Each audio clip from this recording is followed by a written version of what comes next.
Ramesh, is it audible? Yeah, it is audible, sir. Okay, the screen, the slide is moving? Yeah, it is moving, sir. Okay then. Thank you. Be blessed by the divine.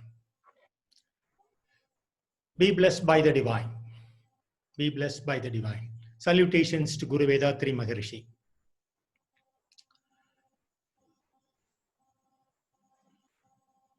My pronouns to all those who are instrumental in bringing this Zoom and those who are sincerely and honestly working to spread the message of Swamiji, Vedatriam throughout the world. And those who are connected today in this Zoom and those who are going to get connected. Once again, my pronouns to your parents, those who are propelled you to learn Vedatriam. Be blessed by the divine. Today, before proceeding my sharing knowledge and experience of vegetarianism, a few things I would like to share. Number one, I'm not trying to hurt your non-vegetarian practices. Number two, I was born in a non-vegetarian family, brought up as a vegetarian for various circumstances and our social influences. I eating non-vegetarian food for a few years.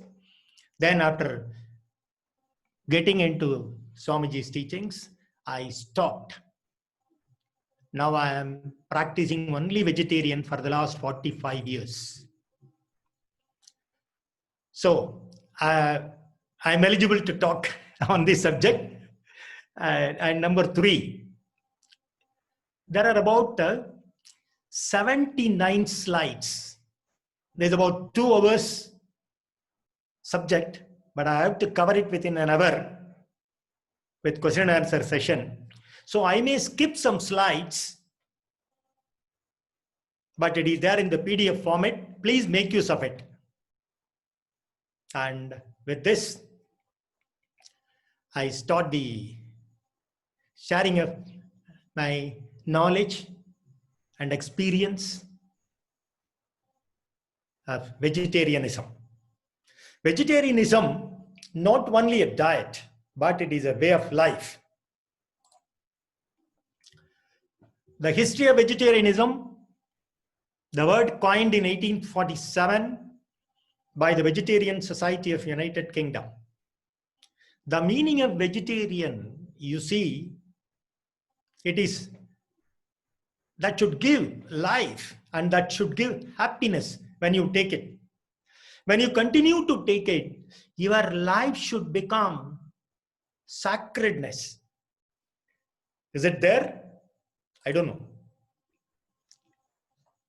The emphasis today, let me just go through it. Then I will go to the next slide. See, today, whenever we spend about 4 hours in a corporate meeting or in a get-together or in a function, in a marriage or ear boring ceremony, whatever it is, even in a death ceremony, after 4 hours, we need food. The entire life is based on the food. To live, we need food. But we never give emphasis for the bodybuilding and to develop you in your spiritual practice. But we simply fall a victim to the taste and taste only.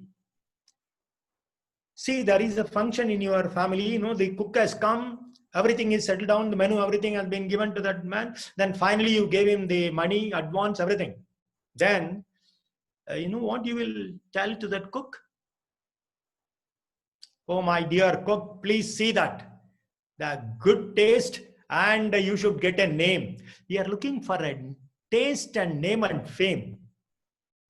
We never bother. It is a bodybuilding, and that is going to give us, that is going to protect our life. And what is today's life? I'm not responsible for eating meat. I'm born in this family. My parents asked me to eat. I'm eating. It is my habit. It gives me strength. If I don't take, no, you need strength and stamina. Eat. The entire world eats. So I'm a spiritual person too. Why not? So these are all the many excuses we give for strength, stamina, many things. Now we will see the compelling reasons for being a vegetarian. There are 4 things: personal health and nutrition, ecology and environment, ethics and animal sufferings, finally the world hunger. These are the 4 major reasons for a man to be a vegetarian. He should practice vegetarian. And many sages and saints advocated us to go for vegetarian so that your spiritual advancement will be faster and quicker. Okay, now we will see, because of the time, I'm just quickly going through it. The personal health and nutrition, the first heading. Now I'm going to compare a carnivorous animal and a vegetarian animal, herbivorous animal, with a human being. Are humans designed to eat meat? That was our heading. Okay, first we will use our eyes to see the food. So eyesight. Let's see the eyesight for a vegetarian, non-vegetarian animals. We'll see their vision, night vision is very good. They fight. They get their food during night time. Their night vision is very good. Cat, lion, and all those things, all those animals you can see, carnivorous animals. But the vegetarian animals' night vision is very poor. Same way, human beings are blind at night, blindfold night. Okay, so we are simply comparative vegetarian animal only. Then we will go to the next one, smelling. Looking at it, then you smell it. The food is. See, we have only 5 million sensory buds. But whereas German Shepherd is about 225 million sensory buds. So something like 45 times their sensory buds are more for a non-vegetarian animal. See, even a polar bear, even kilometers away, if a seal or walrus is there, it can smell and go towards that. So non-vegetarian animals are got very high in smelling, but vegetarian animal, and we are very poor. Then we will go to the ears. You can see a silent generator, even in an industry or wherever in our house, if you have a generator, they say about 65 decibels. Beyond that, it is not good for our ears. But whereas when you see a non-vegetarian animals, a dolphin which communicates something like 150,000 hertz. Unbelievable. When you see a vegetarian animals, they're all very lower frequency, they communicate. Then we move on to the next opening of the mouth. When you compare the head and the mouth, they open their mouth 3 to 5 times. Non-vegetarian animals. See a vegetarian animal, the head size and the mouth is very small, and we are also like that. Then we will move on to the teeth. They got a canine teeth, and on the sides they are shearing like a scissor. They just pierce the skin, tear it, take the flesh, shear it through their side teeth. They eat, they gulp it. But whereas a vegetarian animals, they got only flat teeth. They just grab it, they only grind it by the side teeth and swallow. We also like that. I move on to the chewing. Non-vegetarian animal, they never chew, they only gulp. Whatever it is. They don't have the digestion. It is not starting in their mouth, so they gulp. But for you see a vegetarian animal, a cow, it just takes it, puts it in a place, go comfortably, sits in a place, bring it back to the mouth, then again it starts grinding and swallowing. So we also like that. We cannot take a banana in full. So we can only chew it and eat. Then drinking water. See, all non-vegetarian animals will lick and drink water. All the non-vegetarian animals. When you see vegetarian animals, they suck and drink.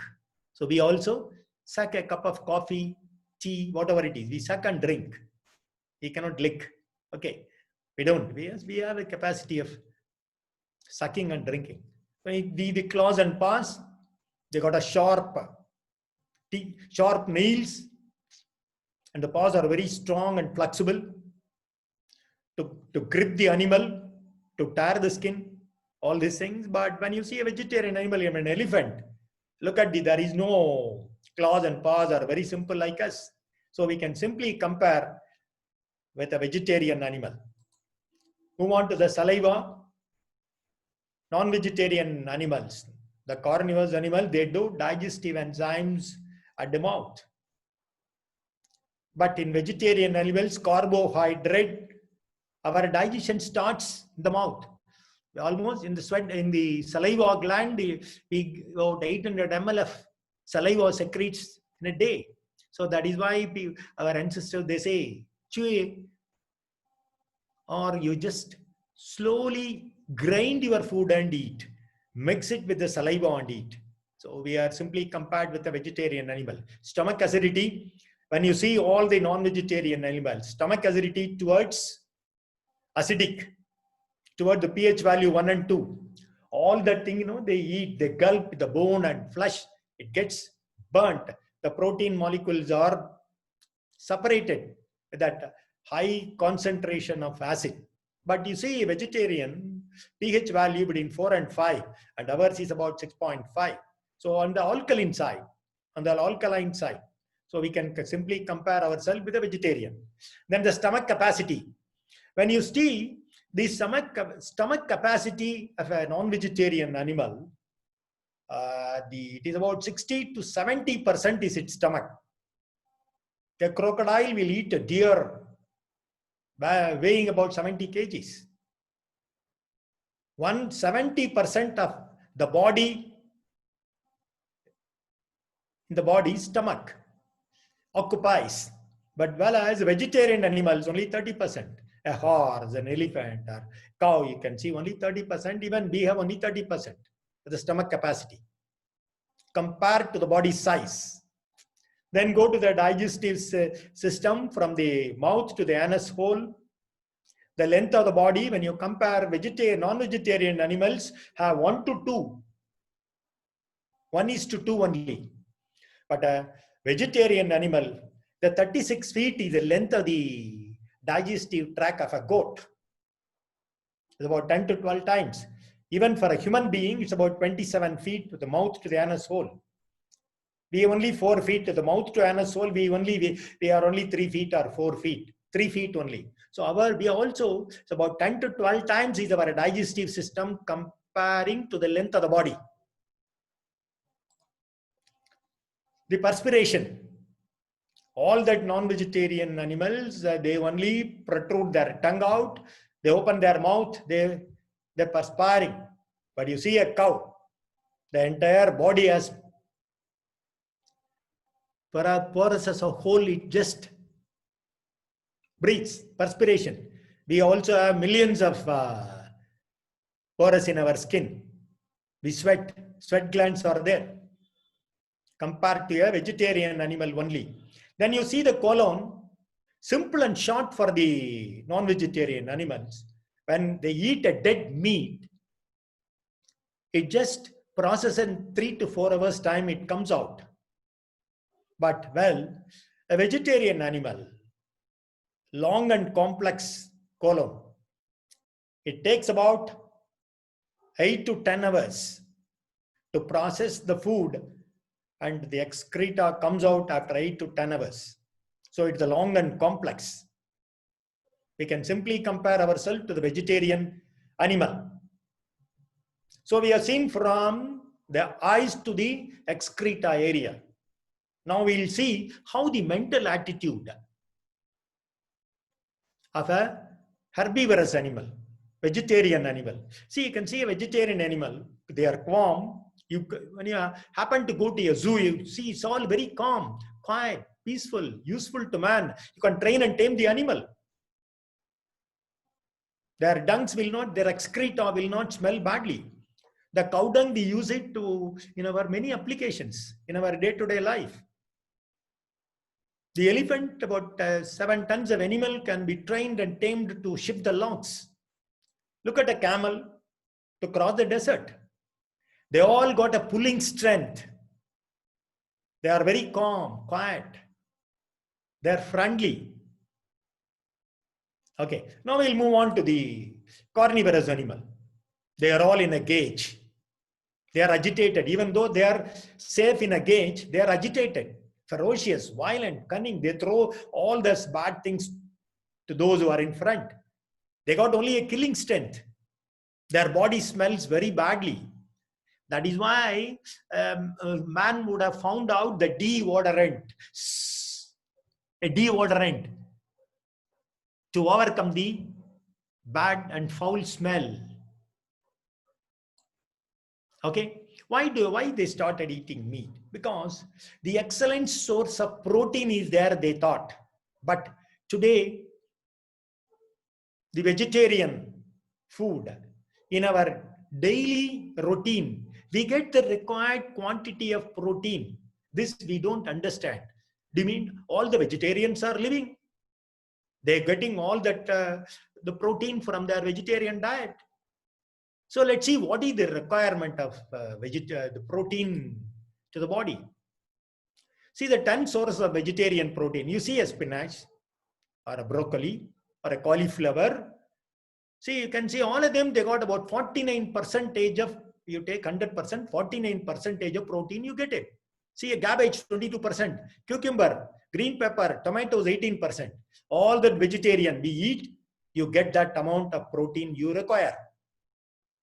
Look at the egg, only 12%. See a chicken, 23%, a beef, 25%. See a broccoli or a cabbage or a cauliflower, 40% you get it. Look at the beef, chicken, and they're all only very less protein. So in vegetarian diet, we get the enough protein required. Then you will ask, then what is the protein requirement? As per the Indian Council for Medical Research, ICMR says, a man requires, a healthy adult requires only 60 grams. A woman requires only 50 grams. Your weight into 0.8 will give you the protein requirement. So 15, you take our vegetarian diet, gives the required protein. That is why even the vegetarians are comfortably living happy and healthy life. The protein content in various plants, plant food, that I'm not going through it. Then what is ICMR recommends for a balanced diet in a healthy adult? See, cereals, 460 grams for a sedentary life. And for pulses, 40 grams. Leafy vegetables, 40 grams. 60 grams of tubers, roots and tubers. And milk, 150 grams. Oil and fat, sugar. The fruits again 60. The totally, if you put together, 1250 grams or 1400 grams maximum. That is what we require. Then they are not mentioned 3, 6, and 9 varieties of food. That is enough for us to live a healthy life. Now, we'll move on. What will happen if I eat red meat? Let's see. The life expectancy of the human being in India was about 65 years in 2011. But today it is about 68 years or 70 years, you take it. Okay. You can just see the score. The life expectancy in 2020, you see, okay, it's something like 70 years at an average when you take 2020. So if somebody lives 70 years, you lived enough. And if it is more than that, it is a bonus. Okay. So the life expectancy is about 70 with the existing circumstance, environment, whatever it is, influence of all these things. Now, we'll move on to the life expectancy of an Eskimo. In the 18th century, you will be surprised to see 35 years only. Why? Because they eat only red meat. Those days, they don't get fruits and vegetables. And today, we started moving on to the North Pole and doing some research. We taught them how to grow fruits and vegetables in a controlled atmosphere. So thereby they started eating fruits and vegetables. Today, their lifespan is roughly around 50 to 52 years. So the meat eating, the red meat eating reduces the lifespan. Why? We will see. Because when you kill an animal for food, for its survival, the adrenal dumping takes place. Fight or flight hormone, adrenaline, takes place. Not only adrenaline, there are many hormones for its survival. So all the hormones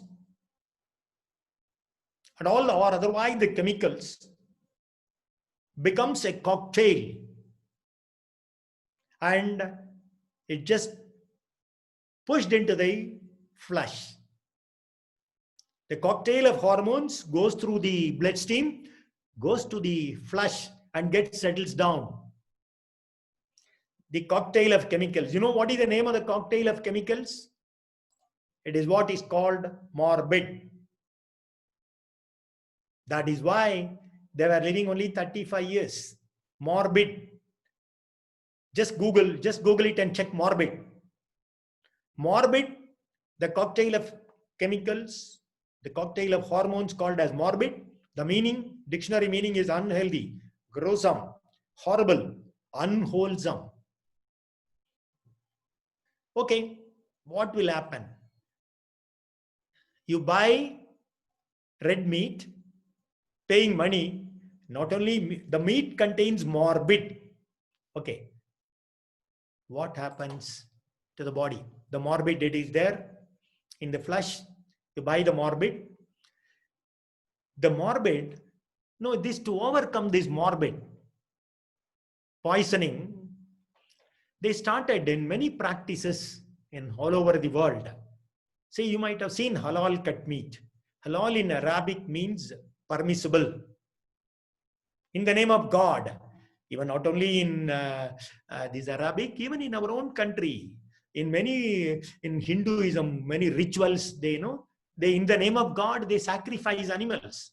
You just Google and see, go to the Gaudima temple near the border of Indo-Nepal. In 2014, they sacrificed 2.5 lakhs of animals. Every 5 years, they celebrate Gaudima festival. They cut 2.5 lakh of animals. Just go to Google and check. Blood river was going. Many people around PETA and organization, they fought, they could not stop it. Finally, the next 3 months, they had an earthquake.